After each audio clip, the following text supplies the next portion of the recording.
Miha Lampret je pravnik, novinar, publicist in alpinist. Po diplomi na Pravni fakulteti v Ljubljani se je leta 1981 zaposlil v zunanjepolitičnem uredništvu Radia Slovenija. Med letoma 1989 in 1996 je bil RTV-jev dopisnik iz Moskve. Med letoma 2003 in 2006 ter od leta 2010 dalje pa direktor Radia Slovenije. Leta 2007 je bil tudi eden izmed 571 podpisnikov peticije zoper cenzuro in politične pritiske na novinarje v Sloveniji.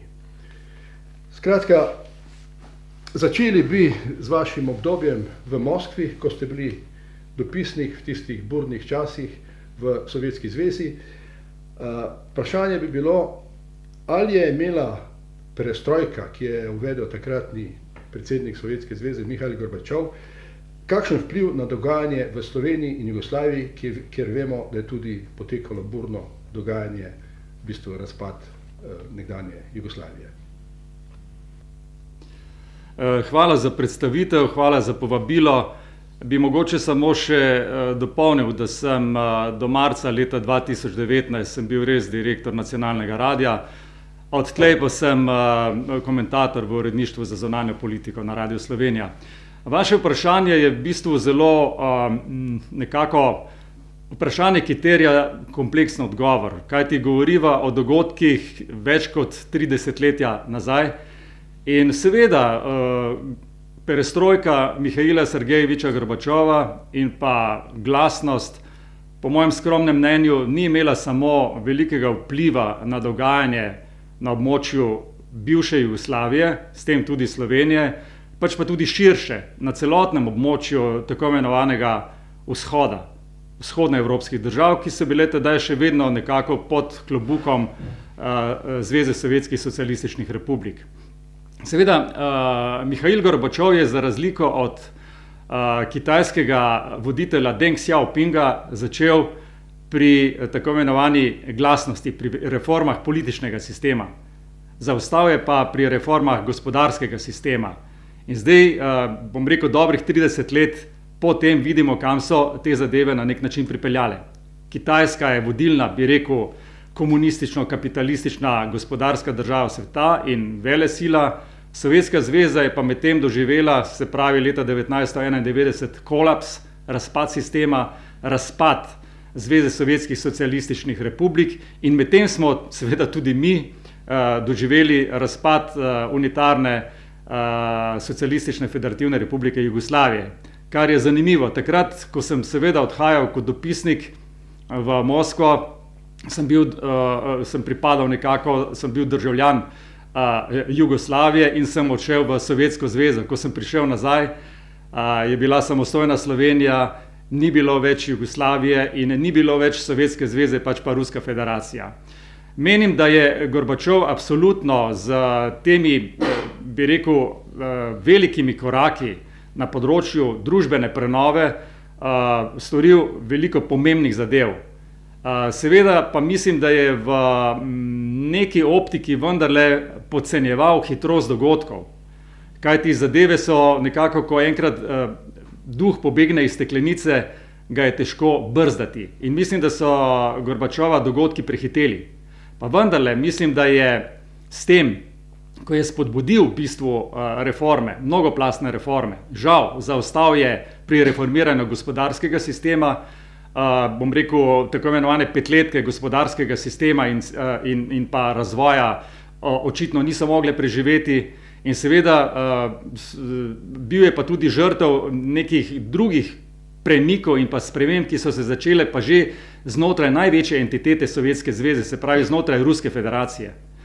In takrat, ko je prišlo pa potem do te tako imenovane parade suverenosti, ko so tudi druge republike, začenši po tako imenovanem baltskem virusu, ko so prednjačile Litva, Latvija in pa Estonija, je nekako proces ušel nadzoru, ampak vendarle mislim, da mora biti zgodovinarji in pa državljani hvaležni Gorbačovu, da ni posegal po orožju, da je omogočil združitev obeh Nemčij, seveda pa je bil tudi sam žrtev geopolitike, kajti to, kar mu je takrat leta 1989 obljubil državni sekretar Združenih držav Amerike James Baker, da se NATO ne bo širil proti vzhodu, se pač ni zgodilo.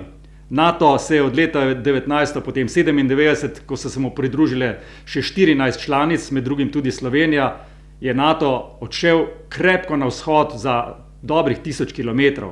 In če samo malo aktualiziram sedanje zadeve, Vladimir Putin, vladar Kremlja, ki je več kot 20 let že v Kremlju, je nekoč dejal, da je bil razpad Sovjetske zveze največja geopolitična napaka prejšnjega tisočletja oziroma stoletja.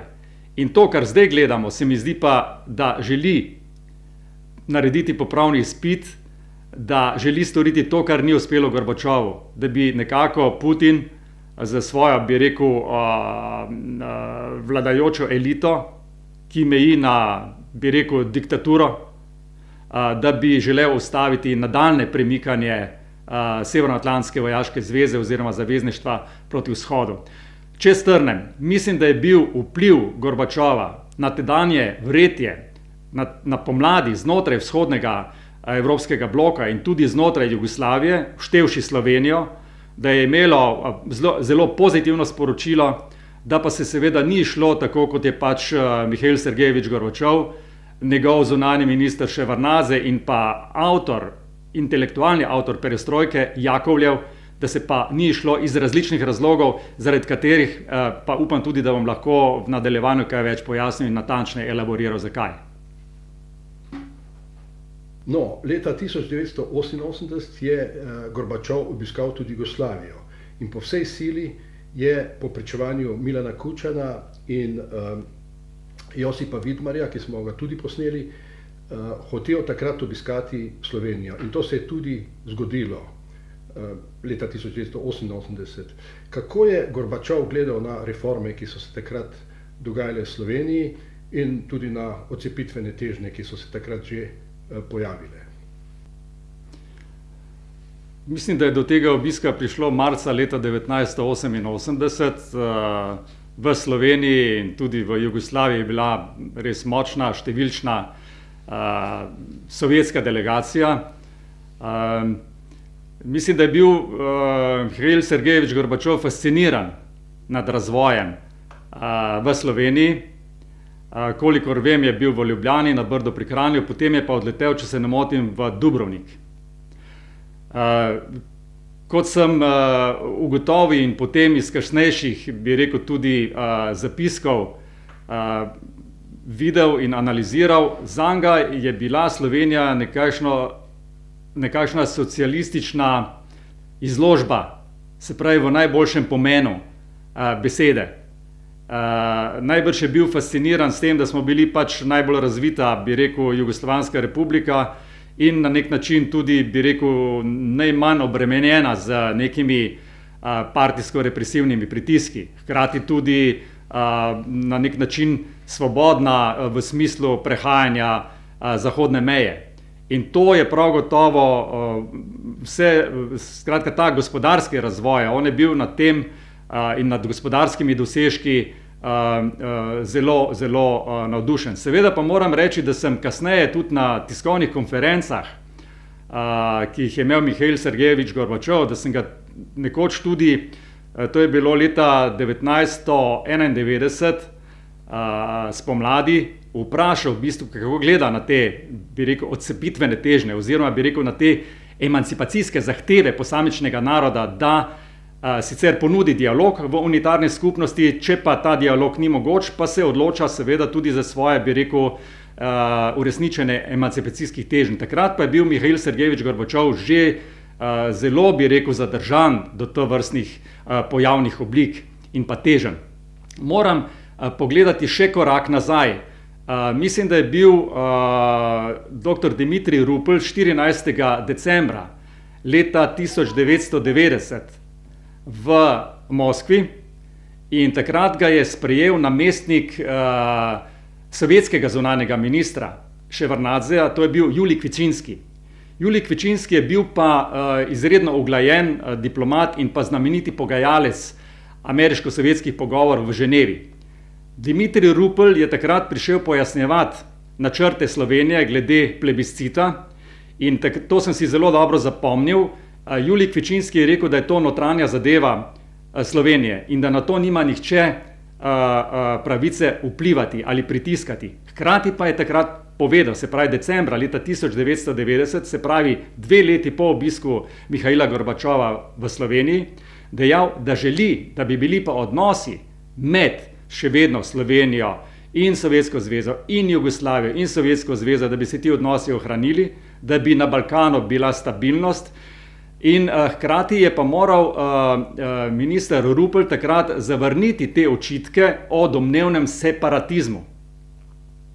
In kolikor se spomnim, je takrat Dimitrij Rupel Juliju Kvečinskemu tudi povedal, kakšne so možnosti prihodnega razvoja slovenske, bi rekel, samostojnosti, da smo sicer ponudili Jugoslaviji pogajanja, nek dialog in možnost mirne rešitve, če pa bi ti pogovori bili onemogočeni, je pa Slovenija pripravljena tudi na druge opcije.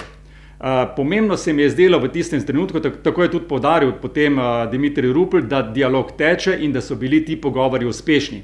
Seveda zgodovina se je potem zavrtela na drugačen način. Kot vemo, je potem po razpadu Sovjetske zveze, se pravi po 31. decembru 1991, je potem pravna naslednica Sovjetske zveze postala Ruska federacija in 12.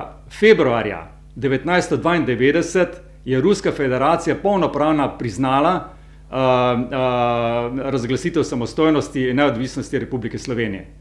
Zakaj pa je do tega prišlo? O tem pa seveda je potrebno pogledati prav ta zgoščeni moment teh, bom rekel, obdobij, bi rekel tega 2-letnega obdobja, ki je nekako povzročilo naslednje tektonske premike znotraj Sovjetske zveze oziroma kasneje v njeni naslednici v Ruski federaciji. Kajti moramo vedeti, da je Boris Jelcin v bistvu kot vodja, bi rekel, Ruske federacije in tudi kot prvi kasnejši predsednik Ruske federacije negiral prvič referendum, ki je bil izveden v Sovjetski zvezi, kjer je večina prebivalstva podprla nadaljnji obstoj Sovjetske zveze, ampak Boris Jelcin kot polnopravni predstavnik Ruske federacije je v kraju Beloveška pušča v Belorusiji s tedanjima predsednikoma Ukrajine in pa Belorusije podpisal dogovor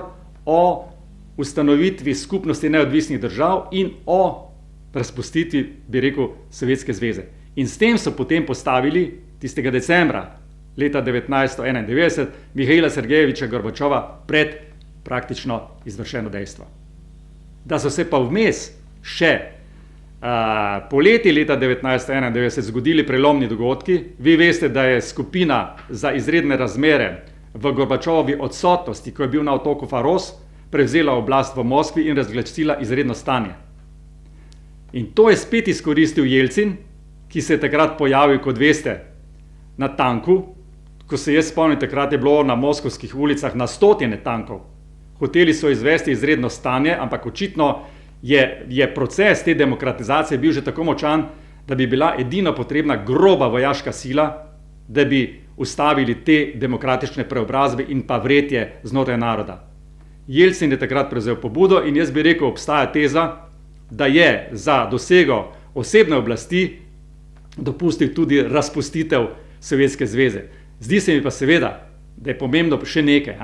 Sovjetska zveza je takrat lahko obstajala samo po zaslugi prvič represivnega aparata in pa te vodilne vloge sovjetske partije.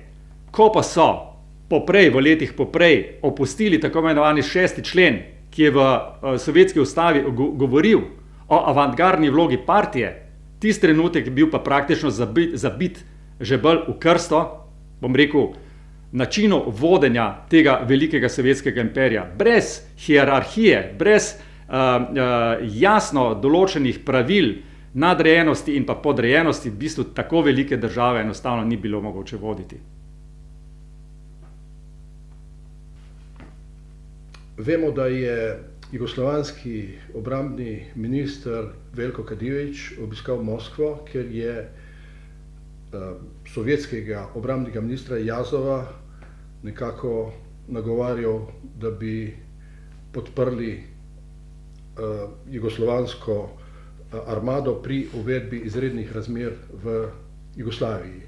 Zakaj se po vašem mnenju to ni zgodilo? In še vprašanje, kakšen nasploh je bil pogled na Jugoslavijo z ozirom, da so podobni procesi kot v Sovjetski zvezi potekali v Jugoslaviji? Ali ni bilo tu nekega interesa, da se Jugoslavijo po vsej sili ohrani v enem kosu? Ja, to so izredno, bi rekel, turbulentne zadeve. Najbrž, ko poskušam nekako v teh spominih elaborirati te dane dogodke, je mogoče kakšen detalj, kakšna nadrobnost izpuščena.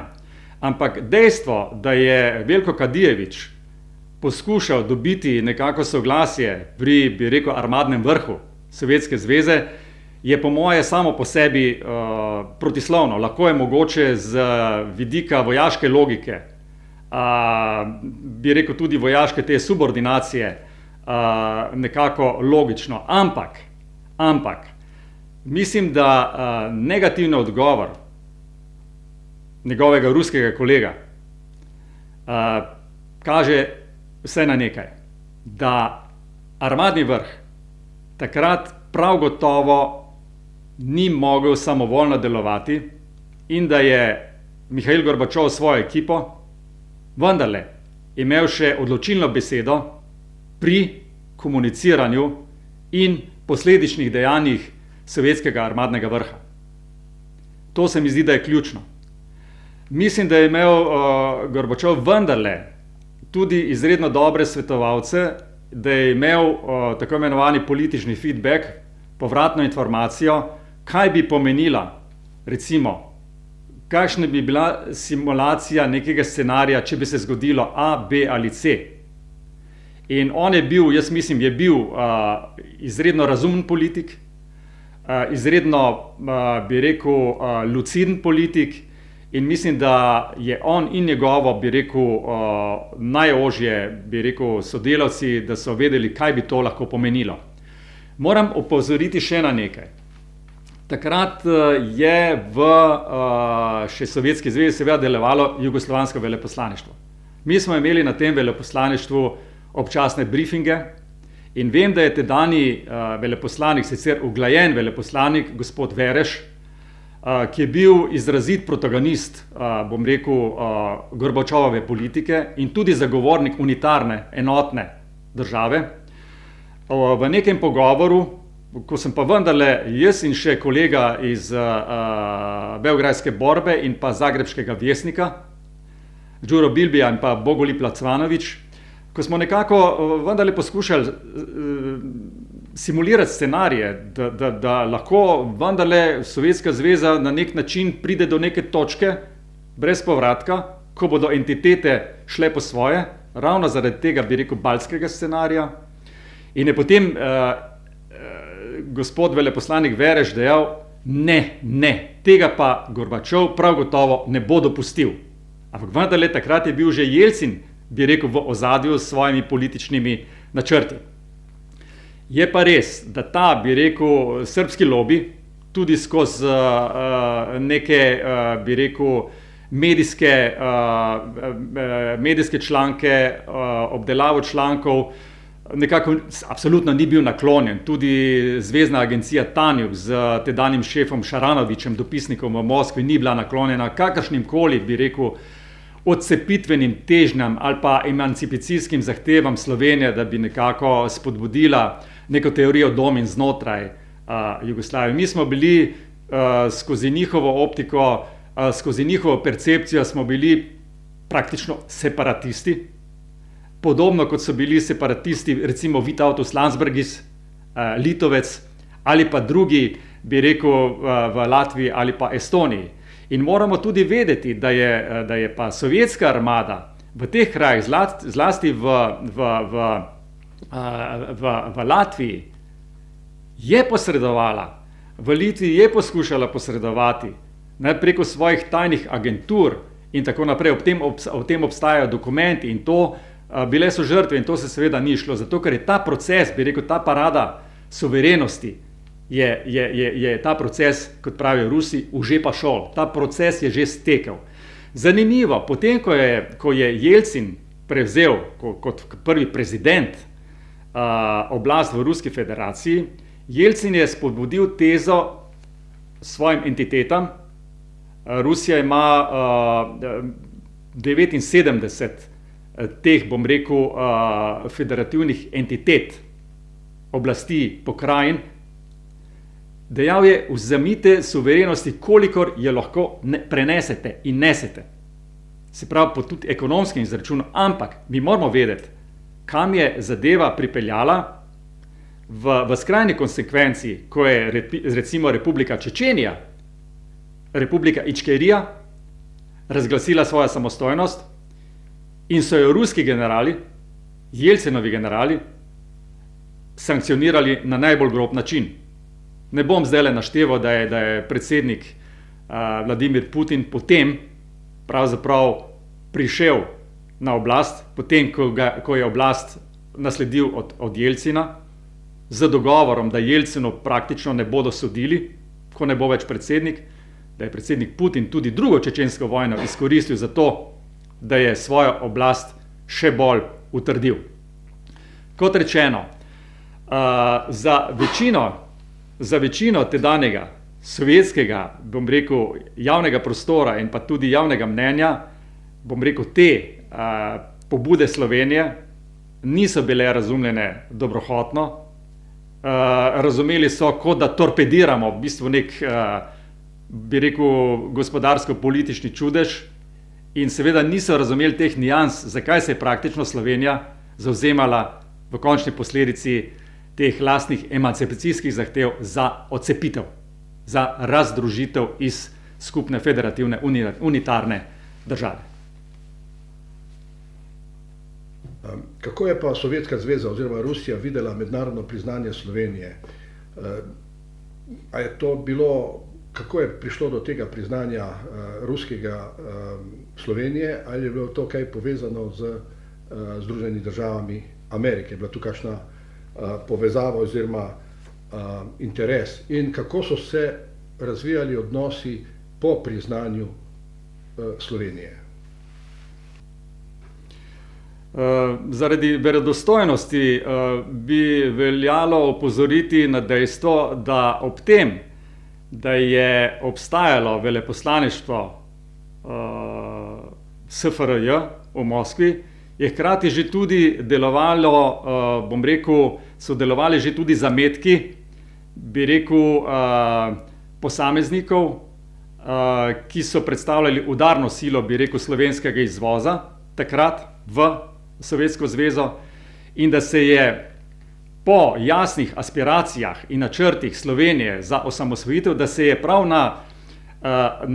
na sedežu Slovenija Lesa v Moskvi, da so se že začele tudi tam priprave za, bom rekel, to samostojno pot Slovenije na mednarodnem prizorišču. Moram omeniti, da je bil tukaj gospod Ivan Gole in kasneje za njim gospod Roman Kokal, ki sta v bistvu veliko prispevala, da so se ohranjali, bom rekel, tudi neformalni stiki, bom rekel, tudi na ravni že tudi Ruske federacije. In kot sem že predhodno omenil, Ruska federacija je Slovenijo mednarodno priznala 14. februarja leta 1992. Spomnim se potem tudi obiskov slovenskih predstavnikov, to je bil gospod Peterle in pa dr. Dimitrij Rupel, bilo je srečanje pri Jelcinu, sproščeno srečanje in Jelcin je, kot že rečeno, tudi v duhu te parade suverenosti in njegove teze, vzemite toliko suverenosti, kot jo lahko prenesete, se pravi, kot jo lahko tudi ekonomsko prenesete, se pravi, da ste samozadostni in bom rekel, to priznanje je bilo nekako logična posledica, bom rekel, tudi tega, bi rekel, teh družbenih sprememb po razpadu Sovjetske zveze, ki so tekli razmeroma mirno, ta tranzicija do Borisa Nikolajeviča Jelcina.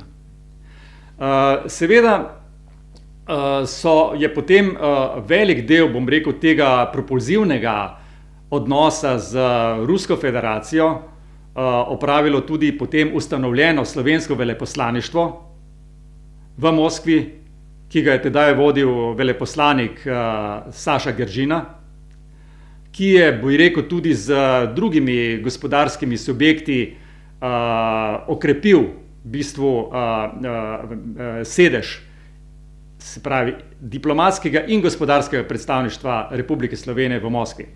Takrat si je tudi zadal cilj, da bi bila blagovna menjava med državama, se pravi med Rusko federacijo in pa Slovenijo, $1 milijardo. In čeprav je to izgledalo na začetku kot neka neuresničljiva želja, smo potem z leti tudi nekako uspešno tudi to številko tudi presegli. Za Rusijo, in spomnim se teh pogovorov še z tedanjim šefom ruske, bi rekel, diplomacije, zunanjim ministrom Andrejem Kozirjevom, on je vselej dejal, da je Slovenija za Rusijo, on je rekel, nadjožni, se pravi zaupanja vreden partner v mednarodnih odnosih. Seveda, razvoj po odhodu Jelcina, ta tranzicija do sedanjega vladarja Kremlja je pa za seboj potegnila, bom rekel, tudi druge vidike in pa druge posledice. Čas nama najbrž ne dopušča, da bi zdaj govoril potem o političnem profilu Vladimirja Putina, ki je pa vendarle za razliko od Jelcina poskušal to zanga neprijetno zgodovinsko izkušnjo, da je razpad Sovjetske zveze bil največja geopolitična katastrofa, nekako obuditi ali želi obuditi v bistvu te interesna območja Ruske federacije na območjih bivših sovjetskih republik. Ravno kar ste omenili sedanjega predsednika Rusije Vladimirja Putina, kakšen odnos pa je on imel do Slovenije, oziroma ga ima še, kakšnega ima sedaj, kakšnega je imel v preteklosti in kaj Sloveniji, kakšen pomen sploh pripisuje Sloveniji? Ja, to je spet, bi rekel, zelo kompleksna zadeva. Po tako imenovani operaciji Nasledstvo, ko je bolehni Jelcin predal posle Vladimirju Putinu, ki je bil najprej predsednik vlade, kasneje pa tudi predsednik države, je sledilo obdobje, ko se je tudi Putin kot bivši KGB-jevec iz Dresdna učil v bistvu visoke politike. Zanimivo je, da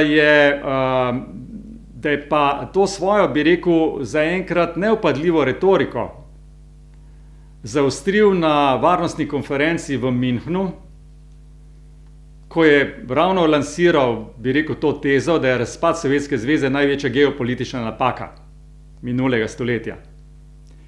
In hkrati s tem je začel opozarjati na, bi rekel, ruske varnostne interese in na nedopustno širitev NATO na vzhod, na ruske meje. Mi moramo vse te tudi, bom rekel, recimo Putinov odnos do Slovenije, vemo, da je bil v Sloveniji, da se je udeležil, bi rekel, tega spominskega srečanja, vsakoletnega srečanja na kapelici pod Vršičem, ampak vendarle zdi se mi, da je za Putina in za, bi rekel, Rusko federacijo Slovenija zanimiva, ne bom rekel pomembna, lahko tudi pomembna država. Zakaj? Po eni strani zaradi tega, bi rekel, slovanskega porekla, po drugi strani pa tudi zaradi dejstva, da Slovenija je del zahodnega varnostnega sveta. In kot taka, in kot članica Evropske unije, in kot članica NATO je lahko zanimiv sogovornik do Ruske federacije. Seveda Slovenija pri tem lahko igra neko vlogo, bi rekel, dobro obveščenega posrednika v odnosih med Moskvo in pa tako Evropsko unijo, kot tudi Združenimi državami Amerike. Ampak Slovenija seveda tukaj ne more sedeti na dveh stolih. Ne more hkrati govoriti o dobrih odnosih z Rusko federacijo in hkrati ne more pošiljati, bom rekel, svojih vojaških enot v okviru NATO, recimo v baltske države. Pa vendarle, Slovenija ima jasno strateško, varnostno, gospodarsko usmeritev, pa vendarle mora potem zagovarjati v odnosu do Evropske unije in do Rusije seveda tudi celoten paket sankcij do Ruske federacije, ki so bile uvedene po letu 2014, ko je v bistvu Putin z vojsko brez epaulet pač anektiral polotok Krim. Mislim pa, da tukaj gre za bistveno večje vložke, stave, če se izrazim v smislu, bom rekel, borznem smislu. Zdajle je dejansko so odnosi med Zahodom in Rusko federacijo na najnižji točki po koncu hladne vojne. Nekateri pravijo, da se hladna vojna praktično sploh ni končala.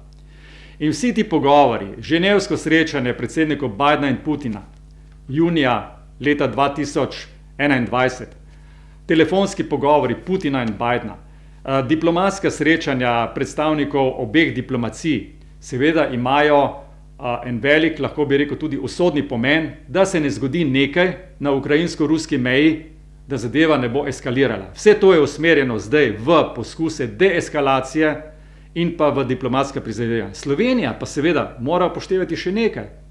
Slovenija je vzajemno, sta se priznali 44-milijonska Ukrajina in 2-milijonska Slovenija. Slovenija ima, bi rekel, gospodarske interese tudi znotraj Ukrajine. Slovenija polnopravno, nekako bilateralno sodeluje tudi z to veliko sosedo. Ne nazadnje Slovenija sodeluje gospodarsko dobro tudi z Belorusijo. Ampak Belorusija je na oblasti zadnji, kot pravijo, zadnji avtokrat v Evropi. In tudi Putin kaže, bi rekel, jasne avtokratske tendence bi rekel, samo z nekimi drobnimi manifestacijami. Kakšen je njegov odnos do civilne družbe, kakšen je odnos do medijev in kakšen je odnos do, bi rekel, predstavnikov opozicije. Opozicije danes v Ruski federaciji praktično ni. Njegov največji, bi rekel, oponent Aleksej Navalni je na prestajanju zaporne kazni in tako naprej in tako naprej. Ampak to vendarle ne zmanjšuje dejstva, ki ga po mojem mora Zahod upoštevati. Ne more obravnavati Ruske federacije, kot da je neka kolonija. Vendarle so Američani, bi rekel, strateško vpeti v odnos s Kitajsko.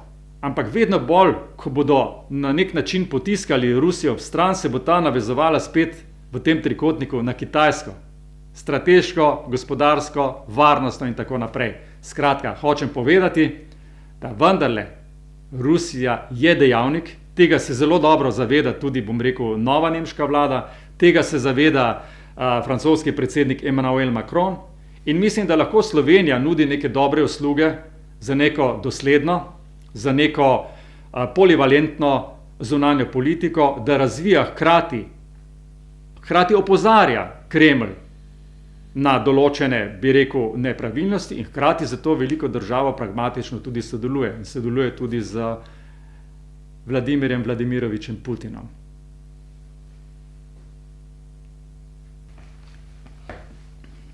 Kakšno vlogo pa v rusko-slovenskih odnosih igra Prva in druga svetovna vojna oziroma spomin na dogodke med Prvo in drugo svetovno vojno?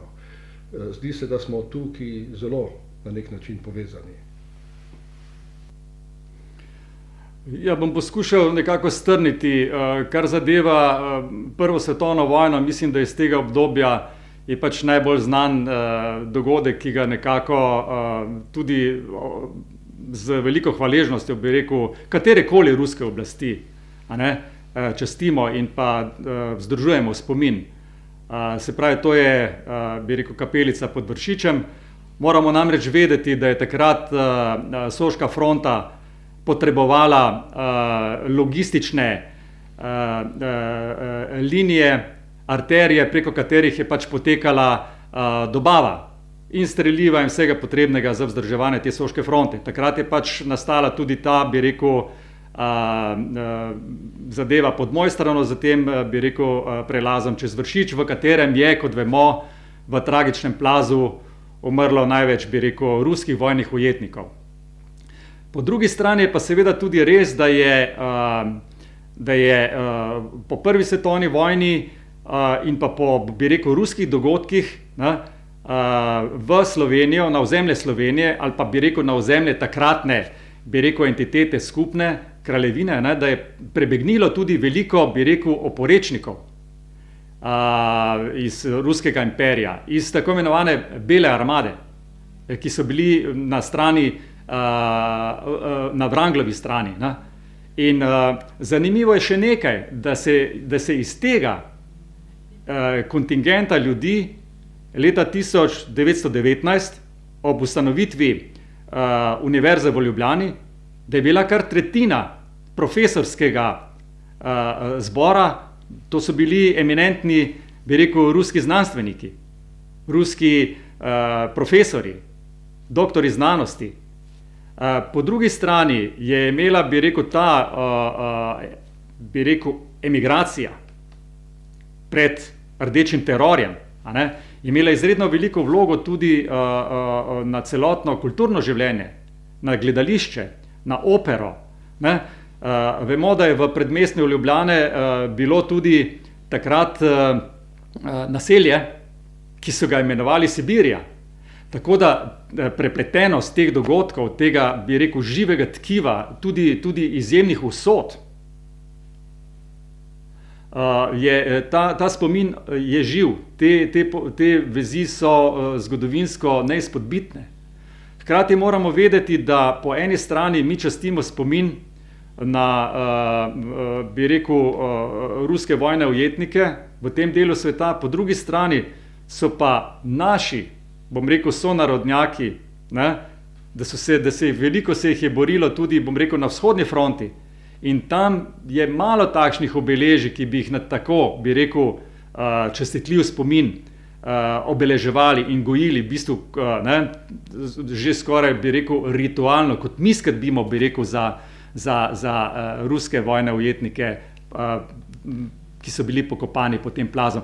Velik del tudi slovenskega življa je takrat recimo bil za italijanske oblasti preveč avstrijski, za del avstrijskih oblasti pa so bili preveč italijanski, in to so hude, bom rekel, osebne travme in obstajajo tudi zapisi ljudi, ki so bili takrat na tej, bi rekel, ruski fronti. Kar pa zadeva, bi rekel, obdobje druge svetovne vojne, to, bi rekel, profesionalni zgodovinarji so stvari postavili, bom rekel, na svoje temelje, tam, kjer morajo biti.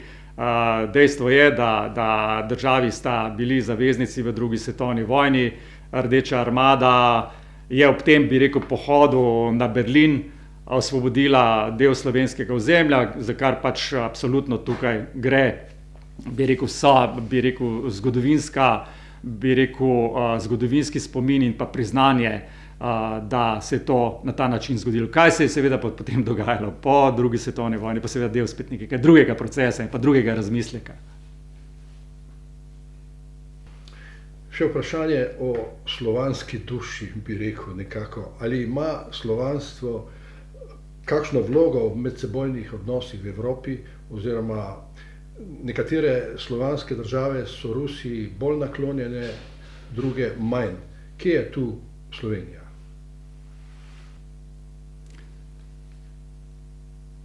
Zgodovina je dolga tudi v tem kontekstu. Mi lahko gremo že v 16. stoletje, Žiga Herberstein, ruske pokrajine. Lahko gremo do imen, kot so Kobencel, Voglar, Hostnik, ki so bili veliki poznavalci, bi rekel, ruske politike, kulture, medicine, jezika. Nekateri od njih zelo blizu, bom rekel, celo Petru Velikemu, Katarini Veliki, in da je že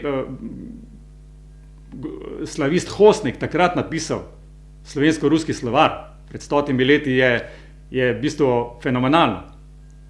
Govoril sem že o, bi rekel, tako imenovani ruski diaspori in pa o, bi rekel, velikih umih ruske znanosti, ki so prispevali pomemben delež pri ustanovitvi oziroma poučevanju na Ljubljanski univerzi. Hkrati se mi zdi, za današnje čase izredno pomembno, da gojimo Center slovanskih kultur, zato ker mi lahko imamo v politiki takšno ali drugačno mnenje, ampak neizpodbitno pač je, da jeziki, ne pisave, jeziki družijo v bistvu to, bi rekel, slovansko občestvo. In v bistvu ta, bi rekel, kulturna sfera, kulturno-zgodovinska, umetniška sfera, v kateri je, bi rekel, Rusija, najboljša imena Rusije prispevala izjemen delež v ta, bi rekel, civilizacijsko jedro, v ta civilizacijski bazen, izvir, iz katerega vsi črpamo, da to je neka druga podstat, ki gre v bistvu nad politiko. Politiki se seveda spreminjajo, prihajajo novi nosilci oblasti, ta, bi rekel, trdno vezivo, kulturno, jezikovno, umetniško, ustvarjalno, humanistično, konec koncev raziskovanje vesolja. Vse to so pa stvari, ki družijo, bom rekel, narode iz različnih celin na druge načine. In to je tisto, kar je pomembno v neki sklepni misli, da vendarle, bi rekel, sistemi, ki so različni, v neki, bi rekel, končnosti v bistvu postajajo konvergentni in morajo postati tudi na nek način solidarni in sočutni, kajti samo na ta način lahko rešujejo usodo tega sveta. In to so pa v bistvu tudi skupni interesi, bom rekel, velikih sistemov in skupni interesi tudi manjših delov teh velikih sistemov, kot je Slovenija, ki lahko v bistvu zelo prispeva k vzdrževanju, bom rekel, teh, bi rekel, življenja pod, bi rekel, neko, bi rekel, streho tudi slovanskih kultur, ampak na nek način, bi rekel, tudi planetarni sistem vzdrževanja nekega skupnega odnosa do tega prekrasnega sveta.